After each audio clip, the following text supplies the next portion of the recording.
Bismillahirrahmanirrahim. Assalamualaikum warahmatullahi wabarakatuh.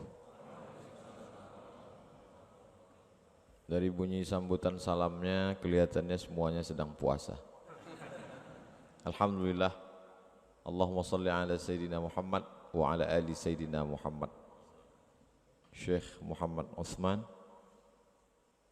atalallahu mu'amarahu sahih jasadahu wa nafa'ana bihi wa Syekh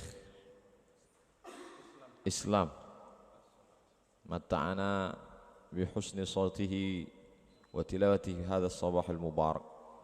Kita, telinga kita, hati kita diberikan nikmat mendengarkan bacaan yang luar biasa di subuh yang penuh berkah, subuh Sayyidul Ayyam, hari yang dipilih Allah Subhanahu wa taala, dan kita bisa bersilaturahim di tempat yang paling mulia, tanah masjid, di waktu yang paling mulia, salat subuh. Aqimis salata liduluki syamsi ila ghasaqil laili wa qur'an al-fajr. Allah tidak menyebut yang lain sebagai Quran Fajr, tapi disebut Allah salat subuh karena ayat yang paling panjang dibaca dalam salat adalah Quran al-Fajr, salat yang paling panjang bacaan ayat Al-Qur'annya di waktu subuh. Dan hari ini Allah Ta'ala memilih untuk mengawali kemuliaan, dan hari Jumat pula kemuliaan itu diakhiri dengan berakhirnya kiamat pada hari Jumat. Sampai-sampai hari Jumat dijadikan sebagai tempat berkirimnya salawat ke makam Rasulullah SAW. Ketika itu Nabi bertanya, sahabat bertanya kepada Rasulullah SAW, kaifa salatuna ma'rudatun alaika wa qad arimta. Bagaimana mungkin salawat kami dibawa ke makammu padahal engkau sudah hancur berkeping. Lalu kemudian Nabi menjawab, innallaha harramal arda ajsadal anbiya. Allah mengharamkan tanah memakan jasad para nabi.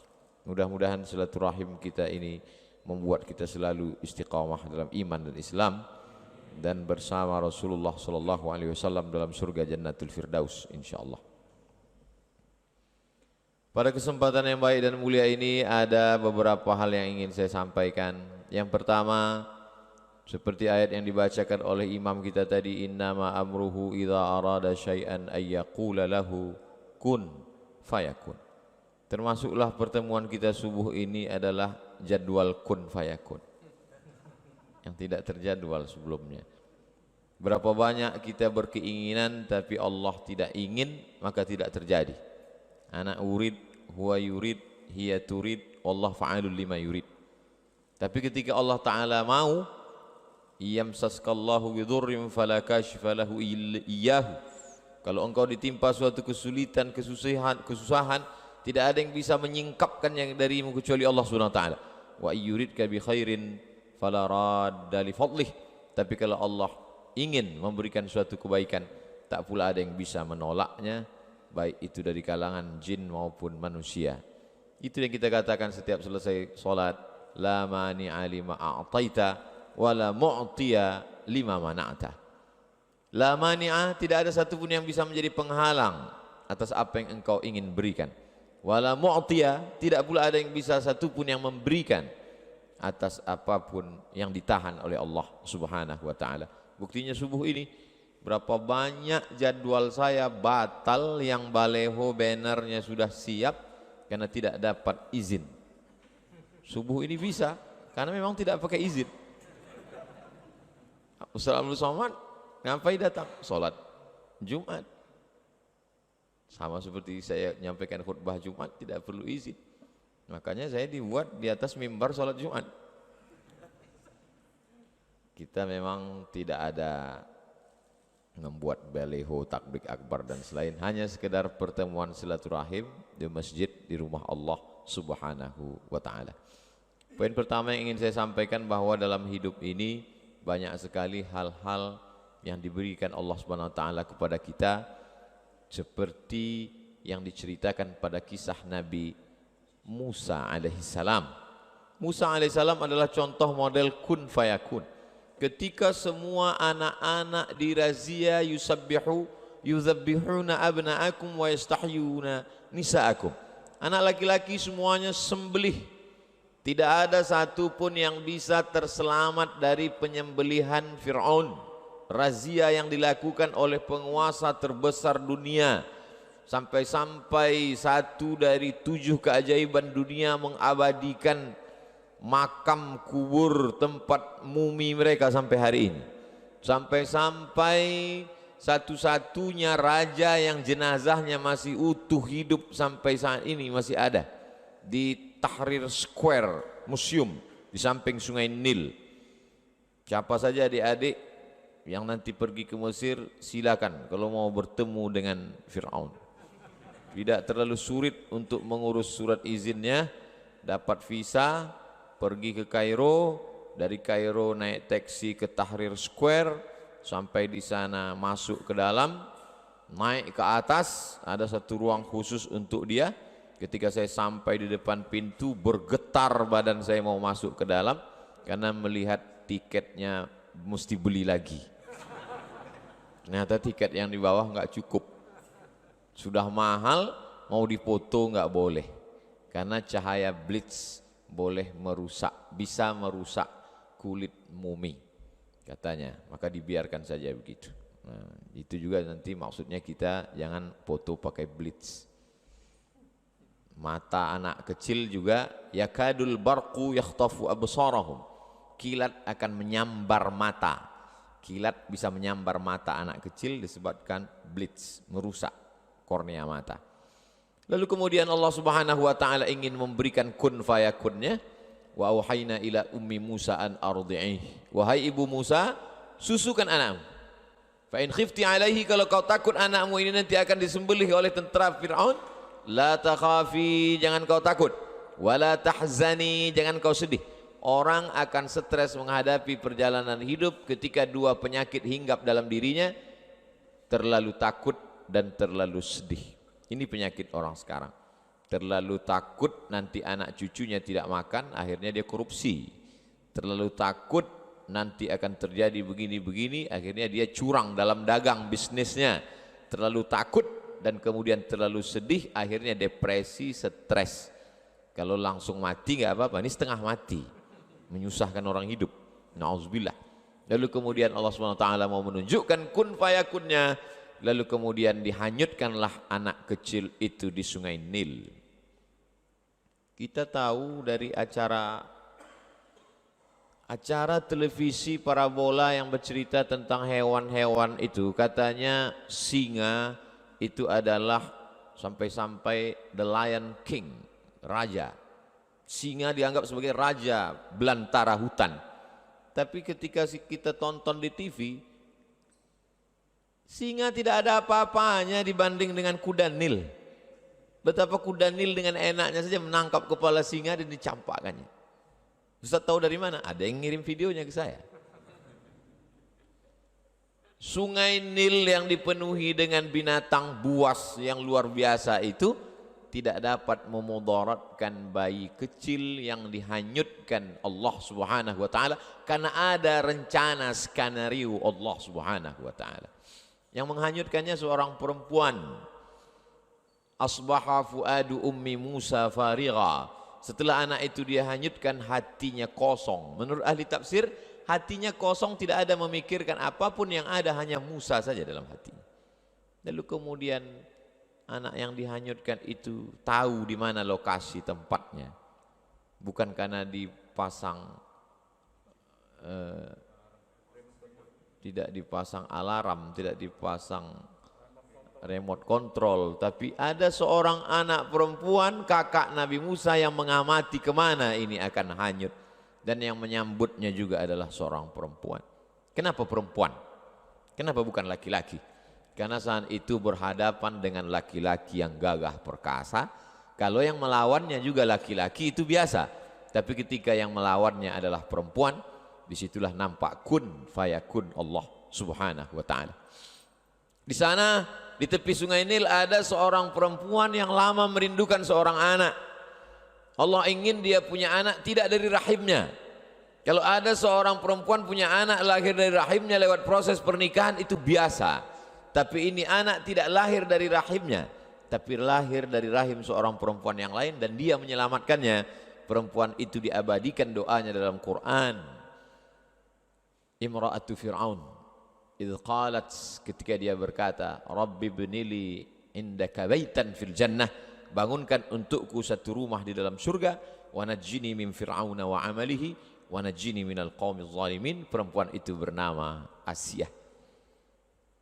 Perempuan yang menyambut bayi yang hanyut itu ada dalam Al-Quran. Perempuan yang menghanyutkan bayi itu juga ada dalam Al-Quran. Tapi yang tampil ke depan adalah seorang laki-laki yang gagah perkasa, dengan tongkatnya membelah laut merah, dengan tongkatnya famfajarat min husnata asyrata aina, memancar 12 mata air. Tapi di balik kehidupannya ada perjalanan yang kun fayakun. Lalu kemudian sampai akhirnya dia terombang-ambing di tengah derasnya air sungai Nil, dihanyutkan sampai ke tempat pemandian Asiyah, dibawa ke tepian, dibawa ke istana. Betapa Allah Subhanahu wa taala mau menunjukkan kepada kita kalau tidak mati, kata Allah, tidak. La in ijtama'atil ummatu ala ay yadurruka bi syai'in. Berkumpul orang satu dunia ini ingin memudaratkanmu, mencelakaimu, melukaimu, membunuhmu, tidak, kata Allah, maka tidak terjadi. Berkumpul pula seluruh umat di dunia ini ala ayyam fa'uka bi syai'in, ingin memberikan manfaat, menolongmu, mengangkat derajatmu, kalau tidak, kata Allah, juga tidak akan terjadi. Rufi'atil aqlam, pena sudah diangkat, wajaffatis suhuf, kertas lembaran sudah kering. Contoh bahwa tulisan takdir sudah ditetapkan Allah Subhanahu wa taala. Tapi saya tidak ingin gara-gara kultum subuh ini lalu semua anak-anak muda keluar dari masjid dengan keadaan lemah, lesu, letoy, lunglai, loyo. Dan ketika ditanya, kenapa kamu kehilangan semangat? Kata Ustadz Abdul Somad, tinta sudah kering, pena pun sudah diangkat. Saya ingin mengatakan bahwa kita hari ini terlalu bertumpu kepada usaha sehingga melupakan Allah Subhanahu wa taala. Padahal dalam kisah nabi-nabi itu, yang besar itu adalah kuasa dan kudrat Allah. Ketika Allah besar dalam hati kita, maka kita menganggap usaha kita ini kecil. Ketika kita merasa besar diri kita, maka Allah akan menjadi kecil. Itu yang dikatakan oleh Qarun, innama utituhu ala ilmin indi. Ini semua karena ilmuku, karena etos kerjaku, karena kemampuanku, karena manajemenku. Akhirnya tenggelam di dalam danau yang disebut dengan Danau Qarun. Untuk cerita lengkapnya tanya imam kita tentang Danau Qarun. Saking hebatnya Qarun, kalau ada orang Jombang yang menggali tanah ketemu periuk terbuat dari emas, spontan dia akan berkata ini adalah harta Qarun. Padahal tenggelamnya di Mesir, bisa periuknya sampai ke Jombang. Begitulah hebatnya.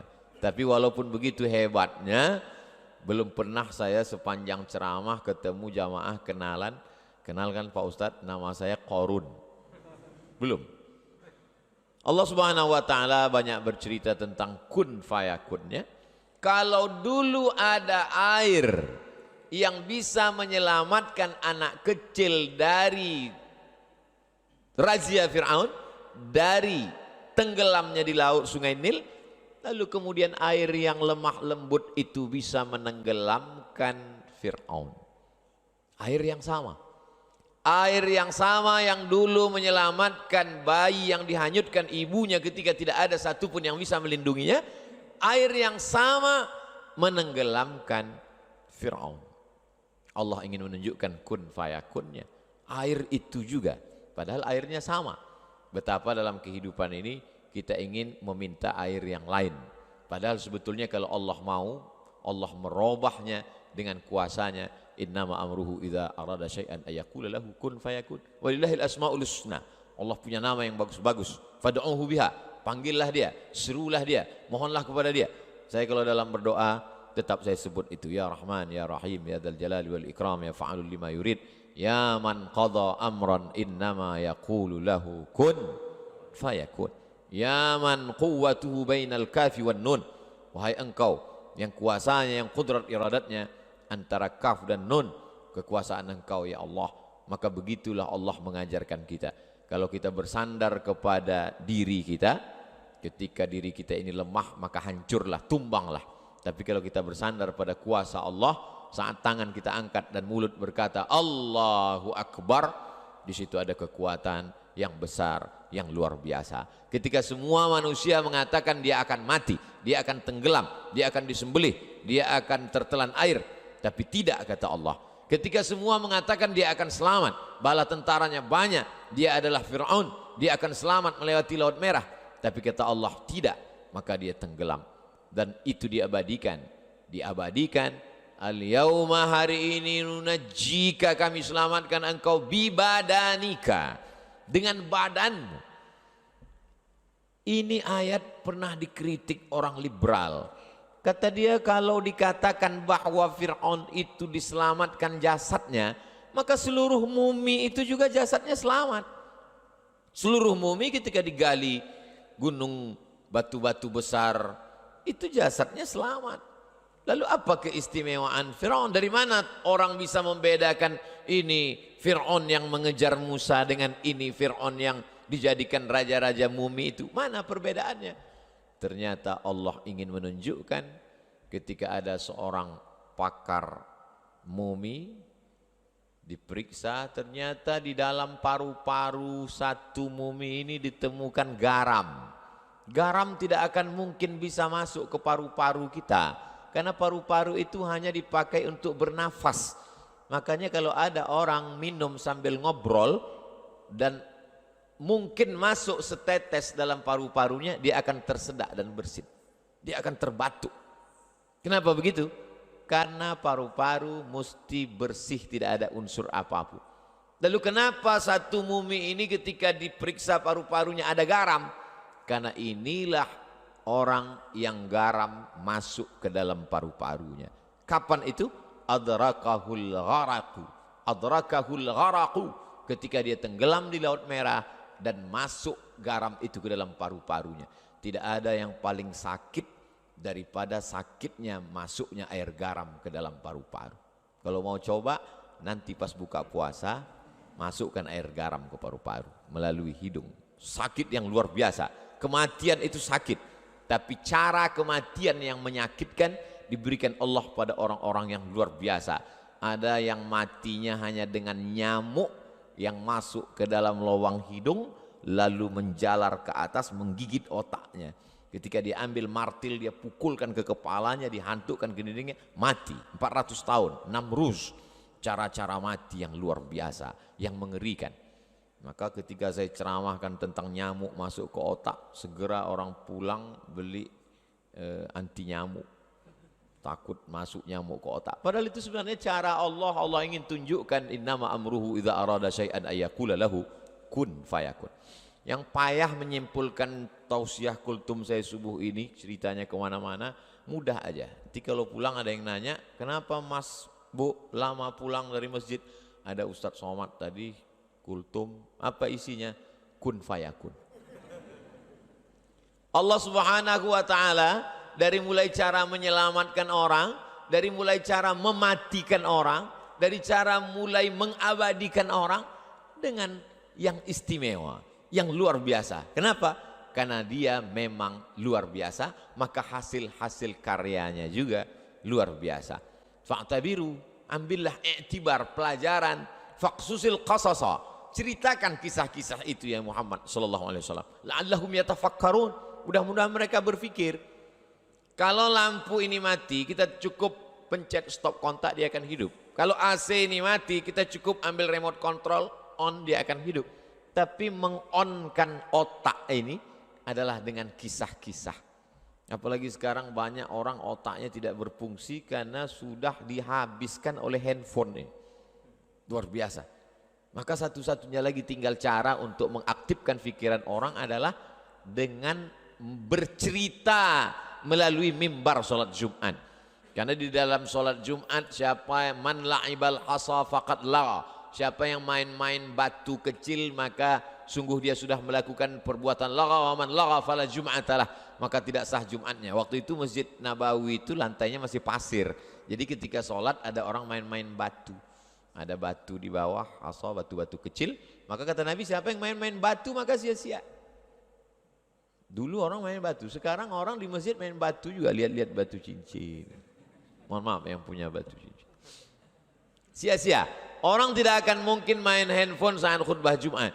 Maka disitulah kesempatan khotib menyampaikan pesan-pesan berisi kisah-kisah untuk mengonkan, mengaktifkan. Karena kata Allah, faqsusil qasasa, ceritakan tentang kisah Musa, ceritakan tentang kisah Namrus, la'allahum yatafakkarun, mudah-mudahan mereka mau berfikir.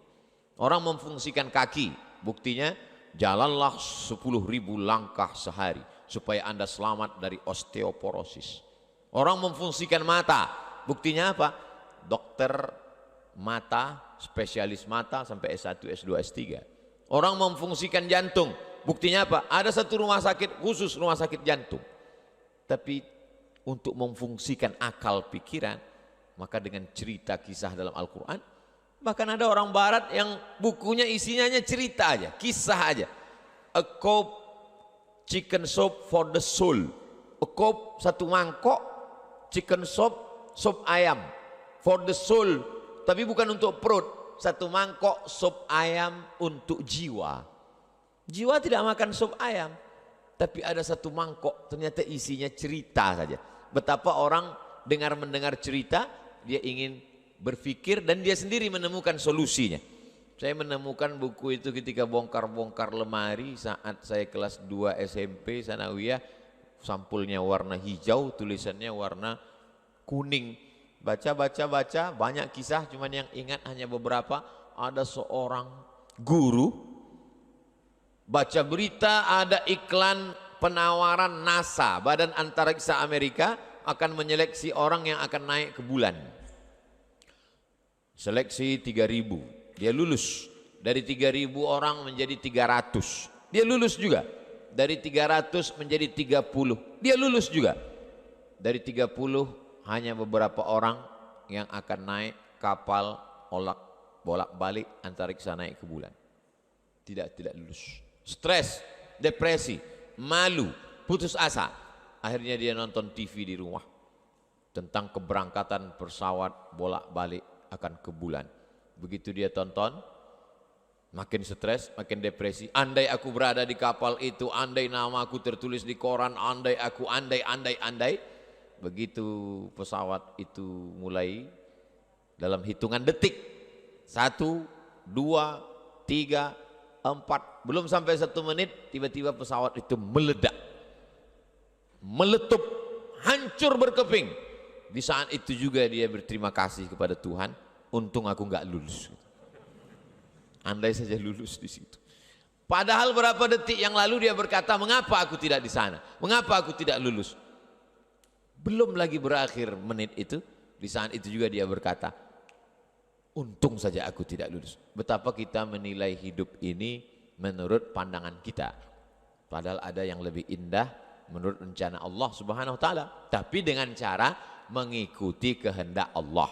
Cerita saya ini jangan dipotong. Saya tidak ingin juga ada adik-adik mahasiswa ketika ditanya sama bapaknya pulang, kamu udah selesai semester 8? Belum Pak. Kenapa? Ada hikmah-hikmah yang bisa kita petik dari perjalanan panjang ini. Cuman kita belum bisa menangkapnya karena hanya Allah. Nanti akan ditunjukkan Allah di akhir zaman Pak. Saya takutnya bapaknya tidak ngamuk, dengan senyum dia katakan, betul yang kau katakan, maka dari semester 9 dan berikutnya kau carilah uang kuliah sendiri. Itu bisa kita katakan kalau kita sudah ikut aturan Allah semuanya.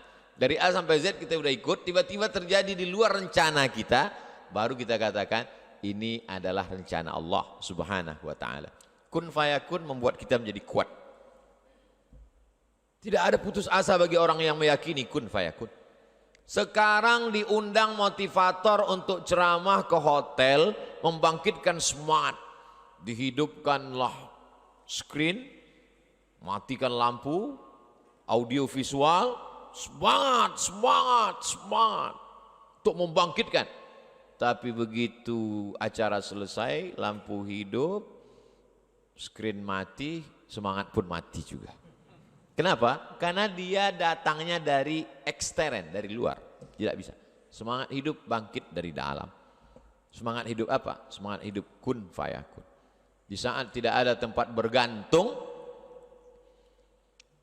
ibu adalah orang paling tempat bergantung. Tidak ada tempat bergantung selain ibu. Tapi di saat itu ibu pun menghanyutkan dia. Allah sedang ingin mengatakan tidak ada tempat bergantung bagi engkau wahai Musa kecuali hanya aku. Begitu juga yang dialami oleh Nabi Muhammad SAW. Ayahnya Abdullah meninggal, diasuh oleh ibunya Aminah meninggal, diasuh oleh kakeknya Abdul Muttalib meninggal, diasuh oleh pamannya Abu Talib pun meninggal, istrinya Khadijah meninggal juga, anak-anak perempuannya semua meninggal, kecuali satu terakhir 6 bulan setelah itu barulah meninggal. Lalu kemudian apa tempat dia bergantung? Tak ada tempat bergantung. Dia berharap menganggap nanti orang Taif akan menolong. Berjalan kaki dia dari kota Makkah menuju Taif. Karena kalau dia naik onta, naik keledai, naik kuda, nanti dianggap dia akan pergi jauh, dia akan dibunuh. Dia jalan kaki 100 km sampai ke Taif. Orang Taif tidak menyambut dia dengan tala'al badru alaina. Orang Taif tidak menyambut dia pakai banner, baleho dan umbul-umbul. Mereka sambut dia dengan lemparan batu. Akhirnya dia mengadu ke balik bukit dan berkata, Ilahi, ilaika ashku dha'fa quwwati. Kepada engkau aku mengadukan kelemahanku wa qillata hilati. Ketidakberdayaanku wa hawani. Kehinaanku di tengah manusia. Anta rabbul mustad'afin. Engkaulah tempat aku berlindung ya Allah. Pada saat itulah baru Allah menunjukkan kun fayakunnya. Setelah perjalanan panjang, di akhir itu baru datang kun fayakun. Malakul jibal, malaikat jibal, malaikat penjaga segala bukit di dunia ini berkata, ya Muhammad sallallahu alaihi wasallam, tunjukkan mana gunung yang paling besar, Jabal Qu'ayqi'an dengan Jabal Abi Qubais. Tunjukkan, akan kutimpakan pada mereka, rata mereka dengan tanah. Apa jawab Nabi? Asallah an yukhrij min aslabihim man ya'budullah wa la yusyrika bihi syai'a. Ya Allah, keluarkan dari tulang sulbi mereka anak cucu yang akan menyembah engkau, tidak mempersekutukan engkau dengan apapun. Penduduk Taif hari ini 100% muslim. Di saat kemarahan, di saat kekecewaan, di saat tidak ada tempat berharap, tapi Allah ingin memberikan kemuliaan, Allah berikan kun fayakun. Nabi menjawab kun fayakun itu dengan maaf. Maka disitulah letak kemuliaan Sayyidina wa maulana wa syafi'ina Muhammad sallallahu alaihi wasallam. Lalu kenapa kun fayakun itu tidak turun ke kita? Bukan karena airnya tidak turun, tapi karena cawannya tidak siap untuk menampung. Bejana yang disiapkan tidak cukup untuk menampung air hujan yang diturunkan Allah Subhanahu wa taala. Kun fayakun akan turun pada jiwa pemaaf seperti yang ada pada hati Muhammad sallallahu alaihi wasallam. Apa kata Jibril? Terompah kayu sendal yang diinjak Nabi itu berdarah dan darahnya hampir saja menetes ke tanah. Kata Jibril, kalau sampai darah kakimu itu menetes ke tanah, kuratakan dunia ini ya Muhammad. Nabi membersihkan darah itu agar tidak menetes ke tanah. Andailah datang malaikat Jibril berkata kepada Abdul Somad, andai darah itu menetes ke tanah, akan kumatikan semua hatersmu Abdul Somad. Langsung saya injakkan kaki saya itu ke tanah. Ternyata kun fayakun itu tidak akan pernah turun kepadamu Abdul Somad, karena hatimu tidak seperti hati pemaaf Muhammad sallallahu alaihi wasallam. Ini poin pertama tentang kun fayakun. Nah, kita tidak mau ini hanya sebatas teori. Bagaimana menurunkan kun fayakun yang ada pada Musa, pada Ibrahim, pada Muhammad alaihi wassalatu wassalam ini kepada generasi sekarang? Maka kita perlu mentransfer itu ke umat yang ada sekarang. Alhamdulillah, saya lihat masjid ini luar biasa cantik indah, tapi apa kata Syekhna Ustadz Abdul Somad, di sini ada 20 anak selevel SMA yang boarding belajar Al-Quran tahfiz ilmu keislaman. Yang SMP tidak boarding tapi full day, maksudnya penuh 1 hari, malamnya enggak di sini lagi.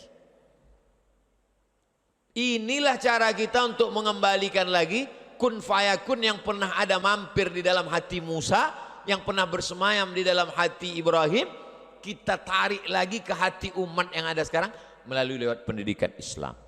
Macam-macam, lain padang, lain belalang, lain lubuk, lain ikannya, lain kepala, lain idenya. Ada idenya dengan membuat masjid bagus, lalu kemudian ada lembaga pendidikan. Ada idenya untuk memajukan Taman Pendidikan Al-Quran dengan program 1000 TPQ seluruh dunia, sehingga kualitas anak-anak, guru fisika PNS, guru kimia digaji mahal, guru matematika bisa dapat beasiswa S1, S2, S3, tapi guru ngaji digaji 300.000 sebulan, gajiannya 3 bulan sekali, disunat massal. Bagaimana kun fayakun itu bisa mampir ke dalam hati anak-anak kita? Maka mesti ada perbaikan kurikulum, perbaikan pendidikan, program-program, dan masjid. Masjid apa namanya Ustaz? Masjid Ar-Rayyan. Ada satu pintu surga yang tidak dimasuki kecuali hanya orang yang berpuasa, Ar-Rayyan. Tapi kita sudah masuk duluan ke Ar-Rayyan. Dan masuknya saya ke Ar-Rayyan dalam keadaan berpuasa. Abdul Somad, semua manusia ingin mendatangkanmu ke Ar-Rayyan, tapi aku tidak, kata Allah, kau tak bisa datang. Tapi kalau aku berhendak, kata Allah, maka di saat berpuasalah kau masuk ke dalam Ar-Rayyan. Allah Ta'ala punya kuasa, ajib. Segala tindak tanduk perbuatan Allah itu ajib. Makanya jin-jin pun berkata, inna sami'na Qur'anan ajaba, ajib, menakjubkan, amazing, luar biasa. Yang biasa itu perbuatan manusia, yang luar biasa maka di luar manusia, Allah Subhanahu wa Ta'ala. Maka bagaimana supaya ini ada pada generasi ini? Satu-satunya jalan adalah lewat pendidikan. Khutbah itu pendidikan, ceramah itu pendidikan, kultum pendidikan, tausiah pendidikan, kajian etika pendidikan, tapi tidak mengikat. Tidak mengikat, tidak ada orang di masjid yang terikat dengan pengajian. Kenapa di masjid Ustadz ceramah nggak ada yang keluar? Pintunya dikunci. Gimana mau keluar? Maka kita mesti ada lembaga yang mengikat. Sekolah formal, SMP tahfiz, SMA tahfiz. Satu sisi dia ingin dapat ijazah, tapi dengan ijazah dari Diknas itu isinya adalah tahfiz Quran, akidah, akhlak, bahasa Arab, sejarah Islam, fiqih, usul fiqih. Dalam satu hembusan nafas dia akan berkata qala Rasulullah SAW, qala Nabi SAW. Tapi juga dalam hembusan yang sama dia mampu berkata fisika, kimia, biologi, matematika, bahasa Inggris. Inilah generasi yang akan bangkit dengan semangat kun fayakun tanpa meninggalkan dunia. Sekarang kita melihat ada orang yang luar biasa dengan kehidupan dunia, tapi kun fayakun tak ada dalam hatinya. Satu lagi ada orang yang luar biasa kun fayakunnya, tapi dia meninggalkan dunia. Laisa bi khairikum man taraka dunyahu li akhiratihi. Orang yang baik bukan yang meninggalkan dunia untuk akhirat, wala akhiratahu li dunyahu. Bukan pula yang meninggalkan akhirat untuk dunia. Liusiba minhuma jami'an. Dapat dua-duanya. Bagaimana bisa membangun masjid secantik, seindah, seluar biasa ini? Jawabannya kan ceramah Ustaz, kun fayakun. Iya, tapi kan ada usaha, ada ikhtiar manusia. Masjid Ar-Rayyan Jombang sedang menunjukkan kita bagaimana kita mengkombinasikan makna kun fayakun sesuai antara ikhtiar dengan usaha manusia. Yang terakhir, kosong hampa perbuatan itu kalau tidak ada Allah di dalamnya. Tidur menjadi berisi kalau ada Allah di dalamnya. Bismika Allahumma ahya wa amut. Jangan dibaca waktu pengajian. Makan menjadi berisi, berkualitas kalau ada Allah di dalamnya. Allahumma barik lana fima razaqtana wa qina adzabannar. Tapi puasa menjadi tidak bernilai kalau tidak ada Allah di dalamnya. Bagi siapa yang tidak berniat di dalam hati bahwa dia akan berpuasa. Ibadah kosong. Salat kosong kalau tidak ada lillah. Tapi perbuatan yang bukan ibadah malah menjadi ibadah kalau ada Allah di dalamnya. Tapi ceramah saya jangan dipelesetkan. Nanti satu hari main game online terus. Kamu dari pagi main game. Kalau ada Allah di dalamnya, maka dia pun akan bernilai ibadah, kata Ustadz Somad tadi. Ini banyak sekarang. Saya yang di masjid ini insya Allah tidak akan mempelintir ceramah saya. Tapi kan ini direkam. Itu bisa sampai kemana-mana. Nah, maka 3 poin yang saya sampaikan. Pertama, kun fayakun para nabi. Yang kedua, kita transfer, kita ambil itu ke generasi sekarang. Yang ketiga, bahwa tidak akan ada makna dalam suatu perbuatan tanpa ada Allah. Mudah-mudahan pertemuan kita ini pun pertemuan karena Allah. Rajulani, 2 orang, tahabba fillah, berkasih sayang karena Allah. Ijtama'a alaih, bertemu karena Allah. Wa tafarraqa alaih, berpisah pun juga karena Allah.